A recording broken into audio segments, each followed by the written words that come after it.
Ya Allah.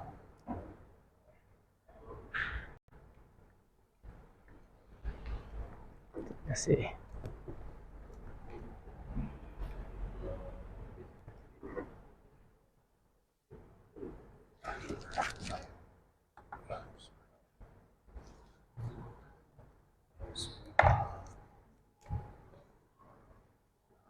أعوذ بالله السميع العليم من الشيطان الرجيم. بسم الله الرحمن الرحيم. الحمد لله رب العالمين. نحمدك ربي ونستعينك ونستهديك ونستغفرك ونثني عليك ونكبرك ونعوذ بالله من شرور أنفسنا ومن سيئات أعمالنا. من يهده الله فلا مضل له ومن يضلل فلا تجد له وليا مرشدا. اللهم صل وسلم وبارك على سيدنا محمد وعلى آله وأصحابه أجمعين. سبحانك لا علم لنا إلا ما علمتنا إنك أنت العليم الحكيم. ولا حول ولا قوة إلا بالله العلي العظيم. آمين. أما بعد. فالسلام عليكم ورحمة الله وبركاته. Yang berusaha barisan ahli jawatan kuasa masjid, yang dikasihi Tuan Imam, Tuan Bilal, seluruh para jamaah muslimin dan muslimat, mudah-mudahan Allah merahmati, memberkati dan menjadikan majlis kita pada petang ini sebagai suatu amalan soleh dalam menghidupkan bulan Ramadan, dan mudah-mudahan ia menjadi suatu ibadah yang akan memberatkan timbangan amalan kita yang kekal di sisi Allah Subhanahu wa taala. Amin ya rabbal alamin. Terlebih dahulu saya mohon maaf kepada tuan-tuan semua atas kelewatan saya daripada panggung daripada UTHM, tuan-tuan, jadi agak terlewat sikit. Keluar pukul 4 tadi, jadi sampai sini pukul 4.50, dan kira laju juga 4.40, sorry. Okay. Baik, hadirin yang dikasihi sekalian, memandangkan hari ini adalah hari ke-7 daripada bulan Ramadan, maka saya mengambil pengisian pada kali ini adalah pada juzuk yang ke-7 daripada Al-Quran. Maknanya hari ini Ramadan ke-7, kita ambil tadabbur daripada juzuk yang ke-7 daripada Al-Quran Al-Karim. Kalau tuan-tuan buka Quran, juzuk ke-7 berada pada muka surat 121. Muka surat 121, Allah Subhanahu wa taala memulakan juzuk yang ke-7 dengan firman-Nya berkaitan dengan perbezaan antara golongan Yahudi dan Nasrani. Allah berfirman, a'udzu billahi minasyaitonir rajim, la tajidanna asyaddan nasi adawatan lil ladzina amanul yahud wal ladzina asyraku wa la tajidanna aqrabahum mawaddatan lil ladzina amanu qalu inna nasara. Allah Ta'ala kata, kamu akan mendapati golongan yang paling bermusuh dengan kamu adalah orang Yahudi dan orang musyrikin. Dan kamu akan mendapati orang yang sedikit lebih dekat dengan kamu. Maknanya dia tak suka juga, tapi dia lebih baik daripada Yahudi. Siapa mereka? Qalu inna nasara. Orang yang katakan kami adalah Nasrani. Maknanya tuan-tuan, Yahudi pun tak setuju dengan kita, Nasrani pun tak setuju dengan kita, tetapi Nasrani lebih dekat banding Yahudi. Faham kan? Kenapa sebabnya? Allah sebut pada ayat seterusnya, ayat yang sama, zalika mi anna minhum qissisina wa ruhbana. Kerana orang-orang Nasrani itu masih ada padri-padri atau ahli-ahli agama yang duduk di dalam tempat-tempat ibadah yang masih cuba mengekalkan ajaran Nabi Isa AS. Jadi ajaran Nabi Isa banyak berpaksikan kepada akhlak, sebab itu mereka lebih dekat. Sebab itu kalau tuan-tuan tengok ketika mana sirah Nabi SAW, ketika berlaku tekanan kepada umat Islam pada zaman awal Mekah, lalu Nabi suruh sahabat pergi berhijrah. Ke mana mereka hijrah? Kali pertama ke Ethiopia atau ke Habasyah. Apa ada di Habasyah? Siapa ada di Habasyah? Yang ada di Habasyah adalah Raja Najasyi, agamanya Kristian, Nasrani. Kenapa? Itu lebih baik dan lebih dekat dengan apa yang Nabi bawa SAW, yang Nabi Isa bawa daripada kitab Injil daripada Allah, yang ada dalam Quran pun daripada Allah. Dan sifat mereka tu lebih dekat. Lebih dekat dengan bukan sama, dan bukan mereka setuju, mereka tetap tak setuju. Tapi lebih dekat kalau nak banding dengan golongan Yahudi. Baik, itu yang pertama, tuan-tuan. Baik, daripada ini, apa yang tuan-tuan boleh faham? Yang tuan-tuan boleh faham, daripada dua golongan ni, orang musyrikin, orang Yahudi. Musyrikin banyak tuan-tuan, penyembah berhala semuanya musyrikin. Okey, semua yang sembah berhala musyrikin. Apapun nama agamanya, tak kisah. Okey. Yang kedua Yahudi, yang ketiga Nasrani. Dalam semua ni tuan-tuan, mana yang tuan-tuan boleh jadikan target untuk kita ajak kepada Islam, paling dekat golongan Nasrani. Paling dekat Nasrani. Oleh itu, setiap orang Islam, kalau dia nak cuba berdakwah kepada selain orang Islam, maka golongan sasaran kita adalah golongan Nasrani. Kenapa? Persamaannya banyak. Persamaan banyak dekat mana? Pertama, dia percaya Allah, kita percaya Allah. Dia percaya ada Rasul, Daud, Sulaiman, Musa, Isa, kita pun percaya semua tu. Dia percaya Isa, Jesus, dan kita pun percaya Isa, Jesus. Tetapi dia tidak percaya Nabi Muhammad SAW sebagai Rasul akhir zaman, tapi kita percaya Nabi Muhammad SAW. Dia percaya Nabi Isa anak Tuhan, dan kita tak percaya Nabi Isa anak Tuhan. Maknanya ada banyak yang sama dan ada yang beza. Di situ kita tersikit je tuan-tuan. Okey dah, ngam dah. Orang Yahudi pula tak sama dengan Nasrani ataupun Kristian sebab apa? Sebab mereka tahu kebenaran Nabi mereka, dan tahu kebenaran Nabi kita, dan tahu kebenaran Islam, dan mereka sengaja mengambil jalan untuk bermusuh dengan kebenaran. Sebab itu mereka digelar ghairil maghdubi alaihim. Mereka lah golongan yang dimurkai sebab tahu benar dan sengaja melawannya. Dan dalam Quran ketika Allah sebut tentang golongan yang bunuh Nabi, mereka adalah golongan Yahudi. Wa yaqtuluna an-nabiyyina bighairi haqq, membunuh para nabi bukan dengan kebenaran. Itu golongan Yahudi. Jadi tuan-tuan, kalau banding antara dua Yahudi dan Nasrani, Nasrani lebih dekat dengan kaum muslimin, dan mereka mesti menjadi sasaran dakwah kita untuk kita dekatkan dengan Islam. Tuan-tuan, Nasrani juga antara yang terbanyak dalam negara kita. Jadi tuan-tuan, kita kena buatlah engagement masjid. Contohnya masjid Baik Raya nanti buat open house, open masjid lah maknanya tuan-tuan. Jemputlah mereka-mereka yang bukan Islam datang. Majlis kita buat di luar, buat khemah, jangan buat dalam ni, buat keluar. Tuan-tuan, buat keluar, buat khemah. Lepas tu panggil penceramah daripada orang yang boleh bertutur dalam bahasa Mandarin, orang Islam yang boleh cakap Mandarin. Di situ dakwah sampai, dan di situlah tuan-tuan agama ini akan berkembang. Okey, dan kita tak boleh mengharapkan penganut agama Islam terus akan membawa Islam, kerana kita tuan-tuan jumlah populasi ada yang mengecil, ada yang membesar. Jadi tuan-tuan, kita kena lihat segmen lain untuk mengembangkan agama ini kan kepada yang lain daripada itu. Dan Allah sebut tuan-tuan dalam ayat yang ke-83, pada golongan ahli kitab yang ketika mendengar Quran, mereka menjadi menangis dengan apa yang mereka dengar. Baik, selesai. Muka surat 122 daripada juzuk yang ke-7 surah Al-Ma'idah. Allah Ta'ala menyebut, ya ayyuhallazina amanu la tuharrimu tayyibati ma ahallallahu lakum wa la ta'tadu.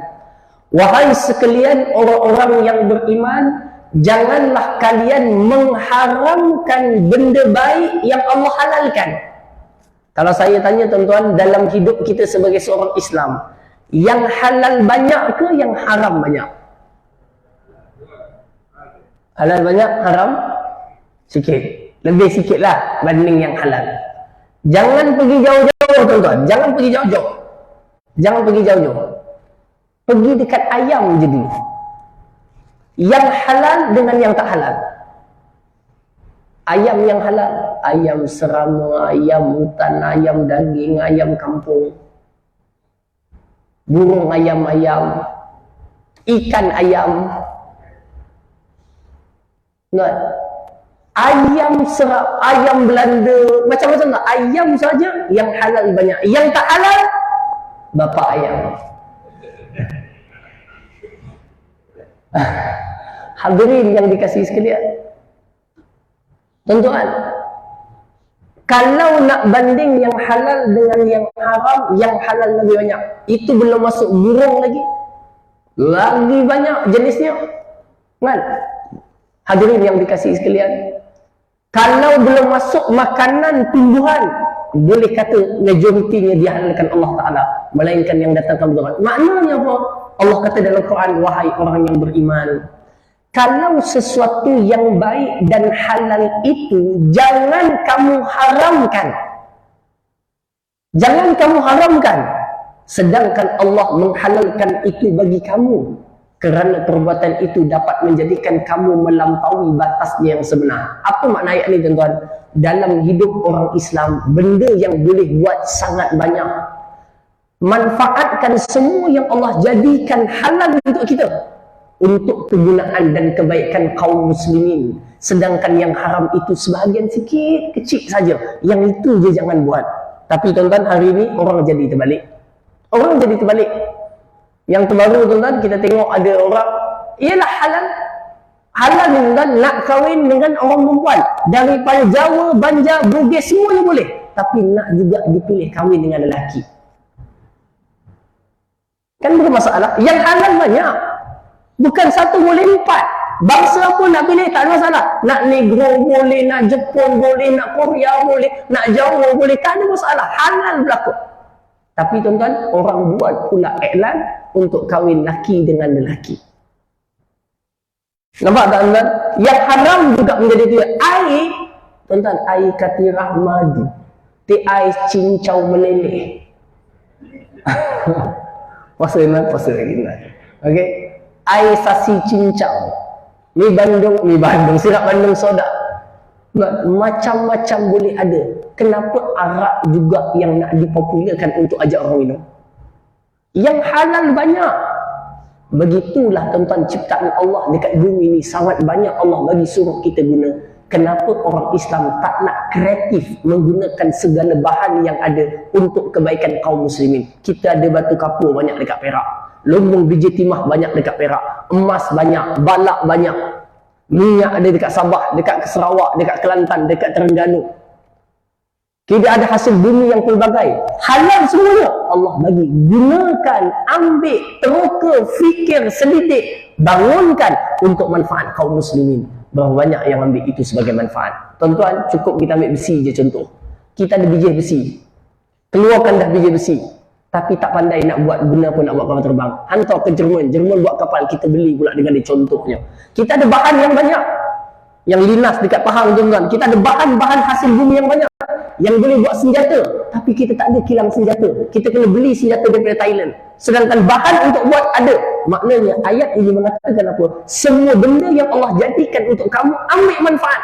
Tapi kenapa orang Islam tak nak ambil manfaat itu? Kenapa tak nak teroka? Kenapa tak nak buat R&D? Kenapa tak nak buat penyelidikan? Kenapa tak nak manfaatkan? Dan kita biarkan itu diambil oleh orang lain, dimanfaatkan, dan kita pula kena beli daripada mereka. Sedangkan kekayaan hasil bumi Allah jadikan banyak dalam negara umat Islam. Yaman, Syria, semua kaya dengan hasil bumi yang banyak. Tetapi kenapa itu tidak dimanfaatkan? Ayat ini mengajarkan kepada kita untuk apa? Meneroka, menyelidik, bangunkan, keluarkan. Saya sebut ni dekat pelajar saya yang belajar engineering, yang belajar technical, belajar ini. Saya kata, kamu, kita orang Islam, kenapa kamu kena belajar? Bukan sebab nak kerja, itu yang kedua dan yang ketiga.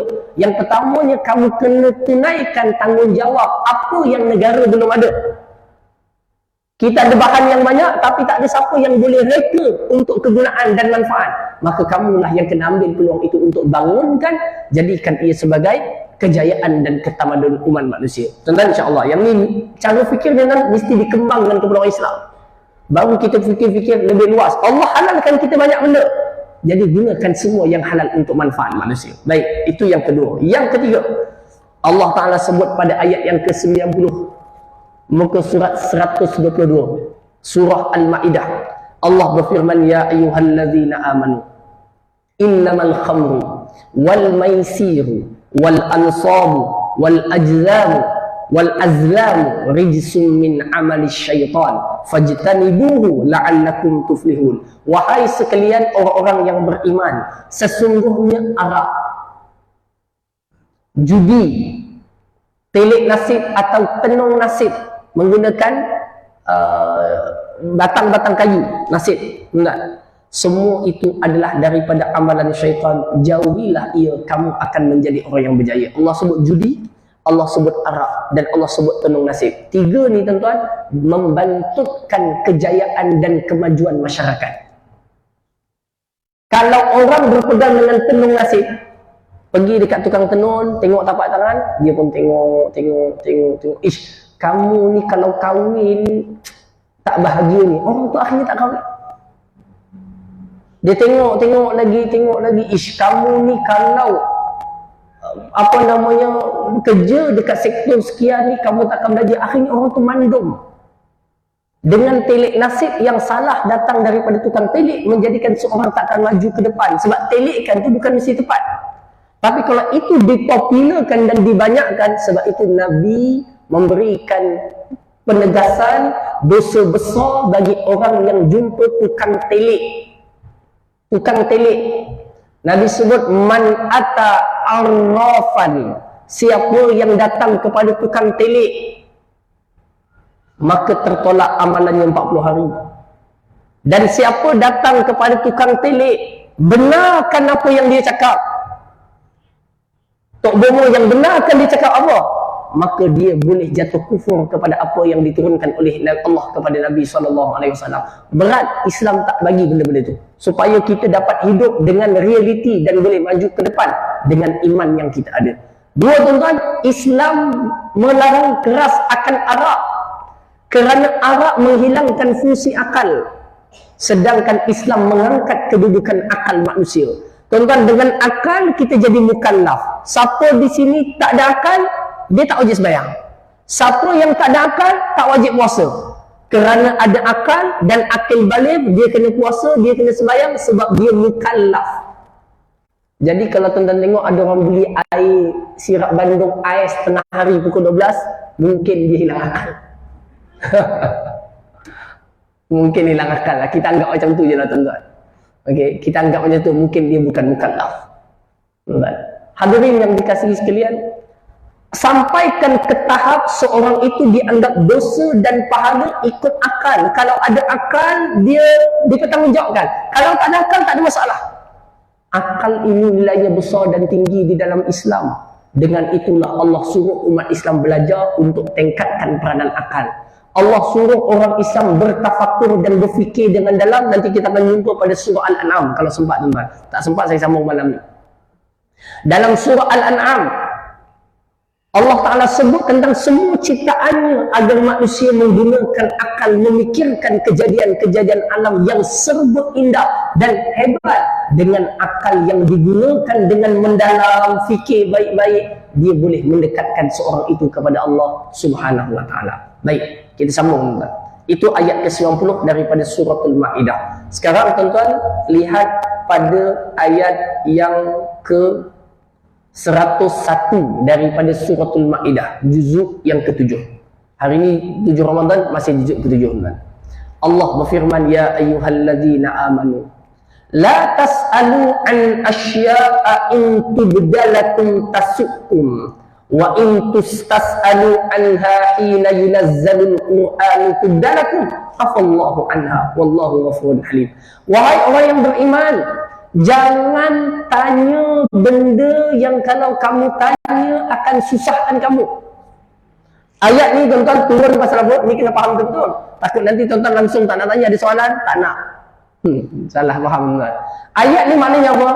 Pada zaman Nabi, dilarang sahabat itu untuk tanya Nabi tentang satu hukum yang baru, tuan-tuan, yang belum dijelaskan lagi.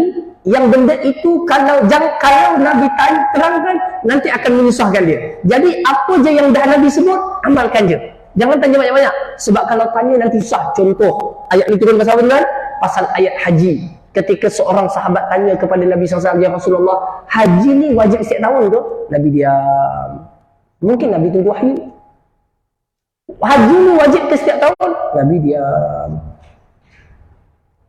Ya Rasulullah, haji ni wajib ke setiap tahun? Nabi diam. Tuan-tuan, lepas tu Nabi pun kata, lau qultu na'am lawajabat. Kalau aku kata ya setiap tahun, pasti wajib setiap tahun orang Islam semua pergi. Tuan-tuan, macam nak pergi haji setiap tahun? Yang sekarang daftar pun 2099 baru boleh pergi.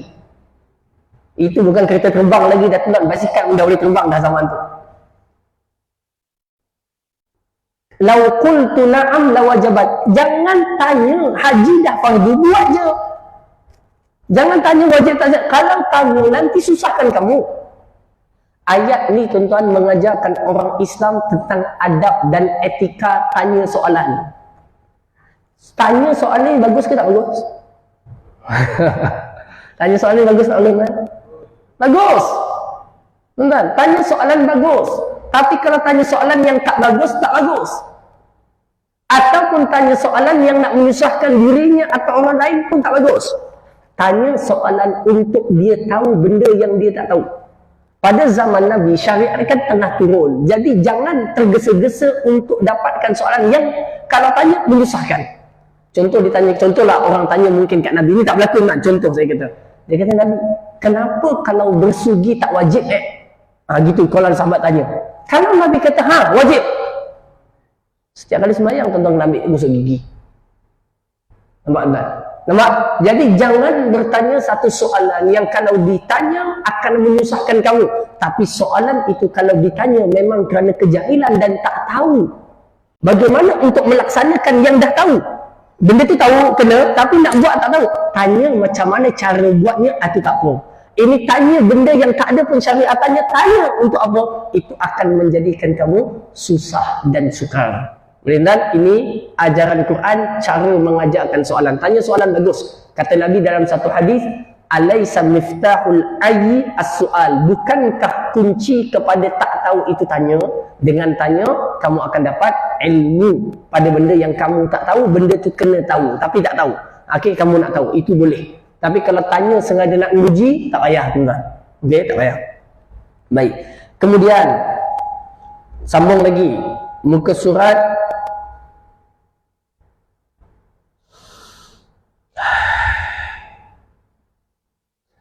surat yang ke 106 surah Al-Ma'idah. Muka surat 125 ayat 106 surah Al-Ma'idah. Orang lelaki semua dah hafal lah tuan. Orang perempuan je tak steady. Kena selak-selak. Orang lelaki dah hafal belaka dah. Hadirin yang dikasihi sekalian. 106 surah Al-Ma'idah. Ayat ini cerita tentang wasiat. Cerita tentang wasiat. Ketika orang nak meninggal dunia. Ayat ini suruh kepada kita kalau nak tulis wasiat dan kalau boleh ada 2 orang saksi. Kalau dapat. Kalau tak tuan-tuan, isytiharkan wasiat itu pun baik. Saya tak nak masuk bab itu, saya nak masuk kepada ayat bab wasiat. Tuan-tuan yang dikasihi sekalian, salah satu jalan yang Islam letakkan untuk mengelakkan perseteruan selepas kematian di kalangan sanak saudara, adik-beradik, anak penak, cucu cicit adalah dengan cara tulis wasiat. Mungkin tuan-tuan anggap tak apalah ustaz, anak saya ni baik-baik semua, 5 sekolah tahfiz. Cucu saya pun 10 orang dah sekolah tahfiz, insya-Allah tak ada apa tuan. Itu tuan-tuan kata. Selepas tuan-tuan mati, tuan-tuan tak tahu apa yang berlaku.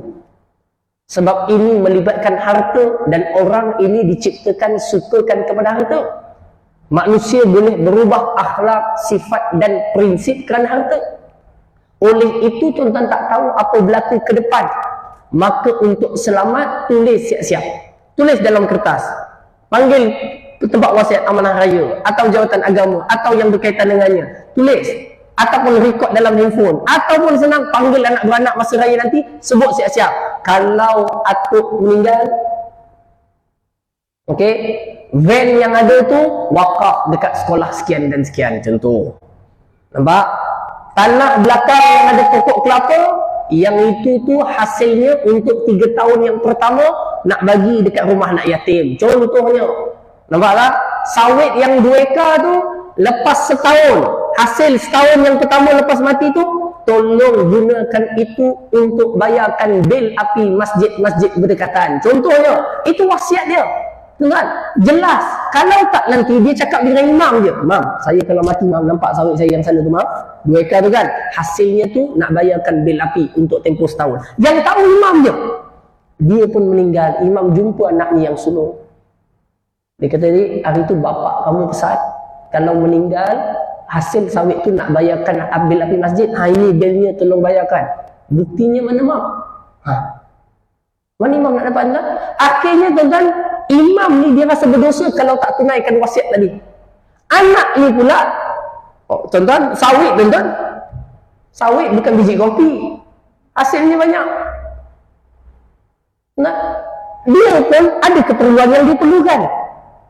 Kalau kita tak menulis wasiat atau tak isytiharkan dalam majlis, akan menyusahkan orang nanti pada waktu ke depan. Jadi gaduh pula masjid dengan anak kita. Nampak tuan? Jadi oleh itu penulisan wasiat itu penting bagi mengelakkan persetujuan selepas daripada itu. Tulis apa yang kita nak tulis atau isytiharkan dalam perhimpunan semua orang untuk mengelakkan sebarang kemusykilan ataupun masalah pada masa akan datang. Baik, hadirin yang dikasihi sekalian, surah Al-Maidah ditutup dengan kisah yang amat besar dan penting, iaitu kisah tentang Nabi Isa alaihi salam yang diminta oleh golongan Bani Israel, orang-orang ahli kitab, minta tanda kenabian Nabi itu, iaitu nak makan hidangan daripada langit direct turun. Luar biasa tuan-tuan.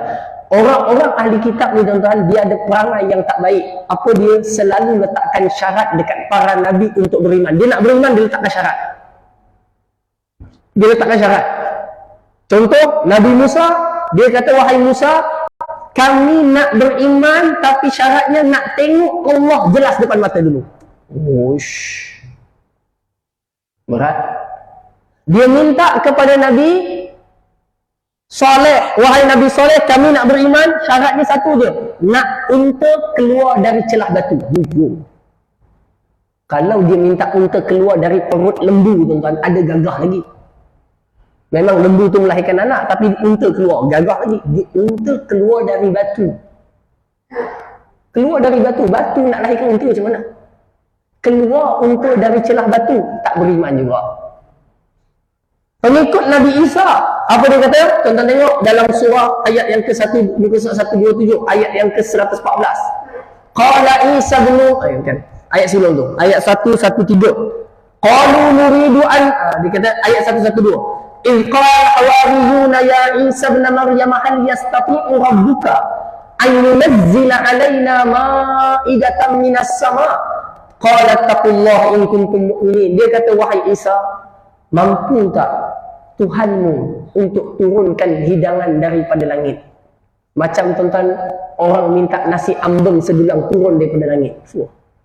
Tengah buka puasa tuan-tuan, makanannya mana? Makanan sekejap lagi turun daripada langit. Tuan-tuan, special. Nasi ambeng, ayam masak kicap. Dengan bihun-bihunnya sekali, dengan ada mie sekali, dengan ada serunding sikit, tuan-tuan. Allahu Akbar. Tuan-tuan yang dikasihi sekalian, minta makanan dari langit. Makanan itu siap dari langit. Dia minta kepada Nabi Isa. Dia kata, "Kalau itu datang, kami akan beriman dan percaya."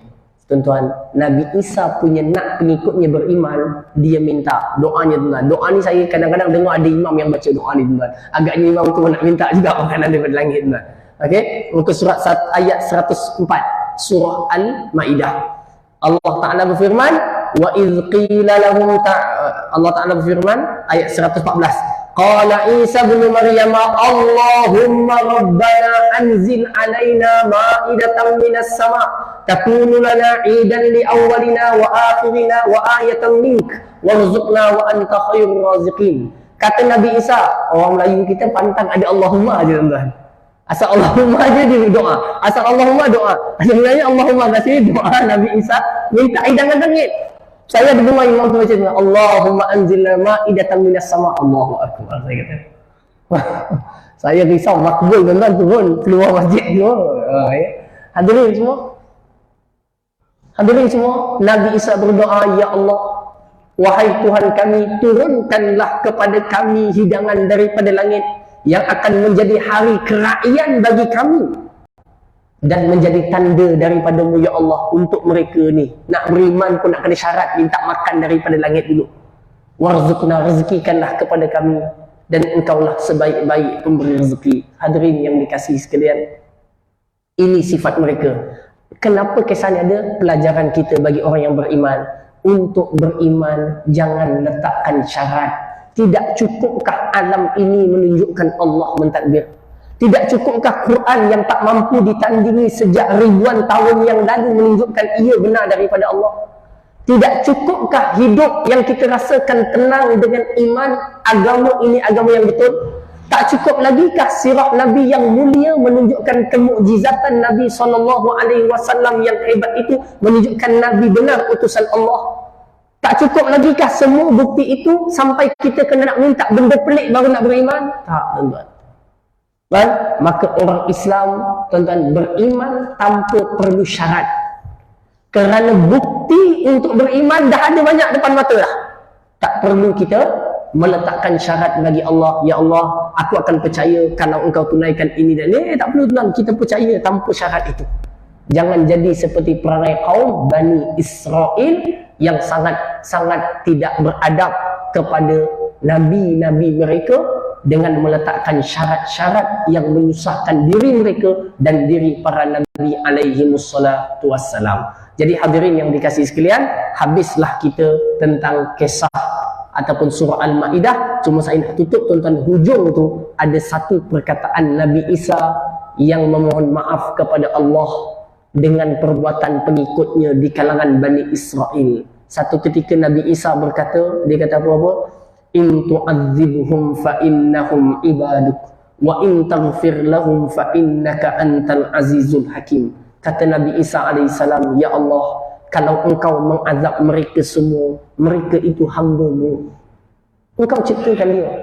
Kalau Engkau ampunkan dia, Engkaulah yang maha bijaksana lagi maha perkasa dan bijaksana." Maknanya apa, tuan-tuan? Nabi Isa minta merayu ke Allah agar pengikutnya jangan diazab. Sebab kalau diazab pun itu hamba-Mu ya Allah juga. Tuan-tuan, benda ni menjadikan Nabi kita Muhammad SAW menangis dan menangis dan menangis teresak-esak. Nabi SAW merasakan kalau macam itulah rasa rahmatnya Nabi Isa kepada pengikutnya, bagaimana aku dengan umatku, kita semua. Lalu tuan-tuan, Nabi menangis dan menangis dan menangis dan menangis sampai Jibril AS turun dan katakan, "Ya Rasulullah, wahai Muhammad, apa yang kamu nak? Kenapa menangis?" Kata Nabi Muhammad SAW, ini perkataan Nabi Isa kepada umatnya, perkataan Nabi Ibrahim kepada umatnya, Musa kepada umatnya. Apakah nasib agaknya umatku nanti? Sampailah diturunkan perkenan, Allah tidak akan melakukan perkara yang buruk terhadap umat Nabi Muhammad SAW.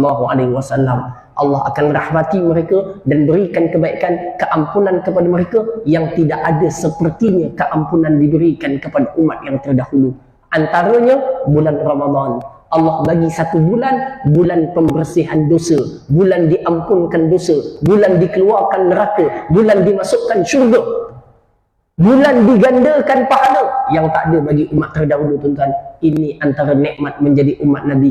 Umat yang pertama akan mendapat syafaat, umat yang pertama akan masuk ke dalam syurga. Ini adalah keistimewaan yang Allah berikan kepada Nabi dan kepada umatnya. Semoga Allah memberikan salam yang sebenarnya ke atas Nabi kita Muhammad SAW, kesejahteraan yang tertinggi ke atas Nabi Muhammad SAW, kecintaan kita kepada Nabi Muhammad SAW, dan Allah jadikan baginda bergembira dengan kita semua di atas majlis yang kita lakukan pada petang ini. Mudah-mudahan Allah berkati dan rahmati pertemuan kita pada petang ini. Dan tuan-tuan, insya-Allah saya akan sambung juzuk yang ketujuh ni malam ni, juga di sini lah, di surau Farid Haji Baki, tuan-tuan, insya-Allah. Okey, Farid Haji Baki dalam. Dan insya-Allah saya akan sambung juzuk 8 esok. Okey, dekat tempat yang saya akan kuliah, juzuk 8. Hari ke-9 juzuk 9, hari ke-10 juzuk 10, insya-Allah sampai habis. Kalau tuan-tuan nak join, tuan-tuan follow lah. Kalau tak follow secara fizikal, tuan-tuan boleh ikut secara live dalam saya punya Facebook Pondok Ngaji tuan-tuan, tulis je Pondok Ngaji Raudhatul Muhsinin, dan tuan-tuan ikut. Setiap hari insya-Allah akan ada ikut juzuk-juzuk yang kita sampailah habis Ramadan, habis satu Quran nanti insya-Allah. Saya dah mulakan daripada juzuk 1 dah. Juzuk 1 sekarang dah sampai juzuk 7 lah. Hari ni juzuk 7. Besok juzuk 8 tuan-tuan, insya-Allah. Tuan-tuan boleh tengoklah, ikuti dalam Facebook tu, banyak dia punya bertarik arus. Sampai insya-Allah kalau Allah bagi kekuatan dan kesihatan, sampai juzuk 30 kita akan buat ringkasan seperti ini insya-Allah taala. Jadi tuan-tuan, sekadar itu saja. Mudah-mudahan Allah merahmati pertemuan kita, memberkati majlis kita. Aku qauli hadza wa astaghfirullahal azim li wa lakum. Allahumma anfa'na bima 'allamtana wa 'allimna ma yanfa'una wa zidna ilma. Ya Allah, berkatilah majlis kami, pertemuan kami. Jadikanlah ya Allah apa yang kami lakukan pada petang ini sebagai suatu amalan yang menjadikan kami memiliki sifat benar kepadamu ya Allah, sifat siddiq denganmu ya Allah, dan benar-benar menyatakan keimanan kami kepadamu ya Allah. Kurniakan kepada kami amalan yang baik, penutup kehidupan yang baik, dan pengakhiran kehidupan yang baik. Rabbana atina fid dunya hasanah wa fil akhirati hasanah wa qina azabannar walhamdulillahirabbil alamin. Hadirin semua, saya ada maklumkan dekat pengurusi, sebenarnya ada sahabat daripada Madrasah Tahfiz nak datang buat kutipan dana daripada Perak, kawan saya juga lah tuan.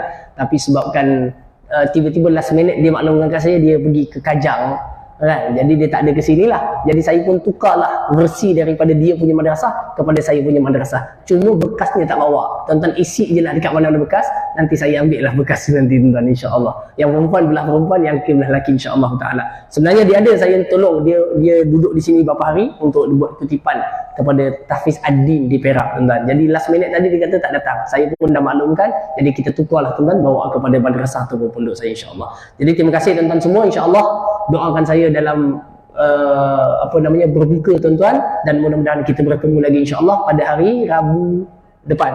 Rabu depan insya-Allah taala. Kerana juzuk berapa tu kita akan masuk tajuk yang sama. Kalau juzuk 14 lah kita insya-Allah. 7 kan? Minggu depan 14 lah. So kita akan masuk juzuk 14 insya-Allah. Subhanakallahumma bihamdik asyhadu an la ilaha illa anta astaghfiruka wa atubu ilaik. Wal 'asri innal insana lafi khusr illa alladzina amanu wa 'amilus sholihat wa tawashaw bil haqq wa tawashaw bis sabr. Assalamualaikum warahmatullahi wabarakatuh. Subhanallah wa bihamdihi. Illa alladzina amanu wa 'amilus sholihat wa tawashaw bil haqq wa tawashaw bis sabr.